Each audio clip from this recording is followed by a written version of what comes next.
আমি নিয়ে চলে আসছি সকাল সকাল দুটো ডাব, আর এই ডাবটি আজকে তোমাদের বানিয়ে খাবো ডাব চিংড়ি। চলো রেসিপিটা দেখতে থাকো।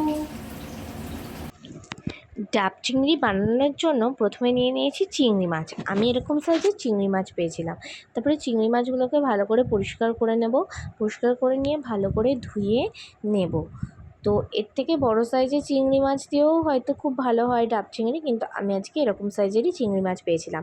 তারপরে দেখো চিংড়ি মাছগুলোকে পরিষ্কার করে নিয়ে ধুয়ে নিয়ে একটা থালার মধ্যে নিয়ে নিয়েছি।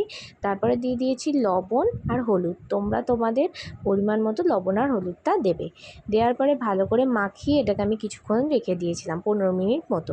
এদিকে নিয়ে নিয়েছি ডাব। তারপরে ডাবটাকে এভাবে মাঝখান দিয়ে কেটে ডাবের যে শাঁসগুলো আছে সেই শাঁসগুলোকে একটা চামচের সাহায্যে বার করে নিয়েছি। বার করে নিয়ে সেটাকে মিক্সিতে ভালো করে ব্লেন্ড করে নেব। মিহি করে কিন্তু ব্লেন্ডটা করতে হবে, বেশি জল লাগবে না, সামান্য একটু জল দিয়ে ব্লেন্ড করে নিলেই হবে।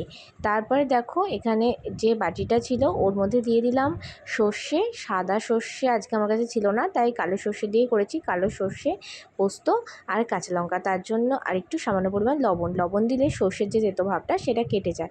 দিয়ে ভালো করে ব্লেন্ড করে নেবো। তোমরা অবশ্য করে সাদা সর্ষেটা ইউজ করো। তারপরে দেখো এক টক দই, ঘরে পাতা টক দইকে ভালো করে ফেটিয়ে নিয়েছি।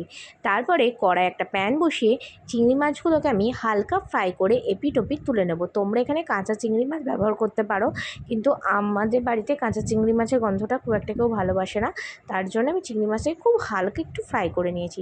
তারপরে দেখো যে চিংড়ি মাছটাকে যে বাটির মধ্যে নিয়ে সমস্ত উপকরণ দিয়ে কিন্তু ভালো করে মেখে নিতে হবে।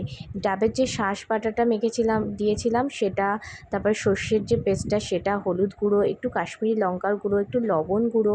এখানে কাশ্মীরি লঙ্কাটা গুঁড়োটা কালারের জন্য দিয়েছি, সামান্য পরিমাণ চিনি, টক দই, আর সবশেষে দিয়ে দিয়েছিলাম হচ্ছে একটু সর্ষের তেল, কাঁচা সর্ষের তেল দিয়ে ভালো করে মেখে আধ ঘন্টা মতো রেখে দিয়েছিলাম।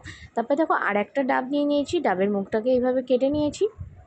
চাইলে তোমরা এর ভিতর থেকে শাঁসটা বার করে চিংড়ি মাছগুলো দিতে পারো, কিন্তু আমি শাঁস সমেতই দিয়েছিলাম, তাহলে কিন্তু ফ্লেভারটা খুব ভালো আসবে। দিয়ে এইভাবে দেখো একটা ডেচকির মধ্যে জল গরম হতে দিয়েছিলাম, তার মধ্যে কিন্তু দিয়ে এইভাবে ঢেকে কিন্তু আমি আস্তে আস্তে হতে দিয়েছি এই ডাব চিংড়িটা। প্রায় 20-25 মিনিট টাইম লেগেছিলো চিংড়ি মাছটা সম্পূর্ণ হতে। দেখো কতটা সুন্দর হয়েছে দেখতে, আর কালারটাও কিন্তু দারুণ এসেছিলো। আর সত্যি কথা বলতে খেতে কিন্তু খুব ভালো হয়েছিল এই ডাব চিংড়ির রেসিপিটা।